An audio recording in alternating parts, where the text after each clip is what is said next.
நீங்க நினைக்கலாம் ஏதோ ஏதோ கோமாளி மாதிரி ஏதோ பண்ணிருக்காங்க அப்படின்னு. இந்த வீடியோவில் பார்த்தீங்கன்னா ஒரு போஸ்டர் டிசைன் தான் பண்ண போகிறோம். அதில் நான் ஒரு டிசைனிங் பிரின்சிபல் யூஸ் பண்ண போகிறேன். அதோட பேர் வந்து ரெப்பிட்டிஷன். இந்த ரெப்பிட்டிஷன் யூஸ் பண்ணால் நம்ம சிம்பிளான டிசைன்ஸை கூட ஒரு மாதிரி அட்ராக்டிவாக நம்ம காட்டலாம். ஒரு மாதிரி ஐ கேச்சிங்காக இருக்கும். நான் பண்ணுறேன், எப்படி இருக்குன்னு பாருங்கள். என்னையா ஓவரா பேசுறானே தவிர பாம்ப வெளிய வர மாட்டேங்கிறானே. அப்புறம் மறக்காமல் உங்கள் டிசைனிங் ஃப்ரெண்ட்ஸுக்கு வந்து இதை ஷேர் பண்ணுங்கள். ஒரு லைக்கு ஒரு ஃபாலோ பண்ணால் நல்லாயிருக்கும்.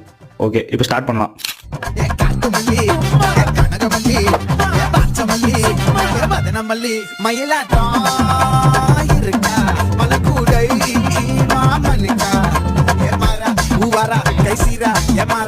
நெத்தியில நெல்லா வட்டம் வச்ச வட்டம் சுற வட்டம் ஒட்டு மொத்த தென்மாவட்டம் கட்டி வந்து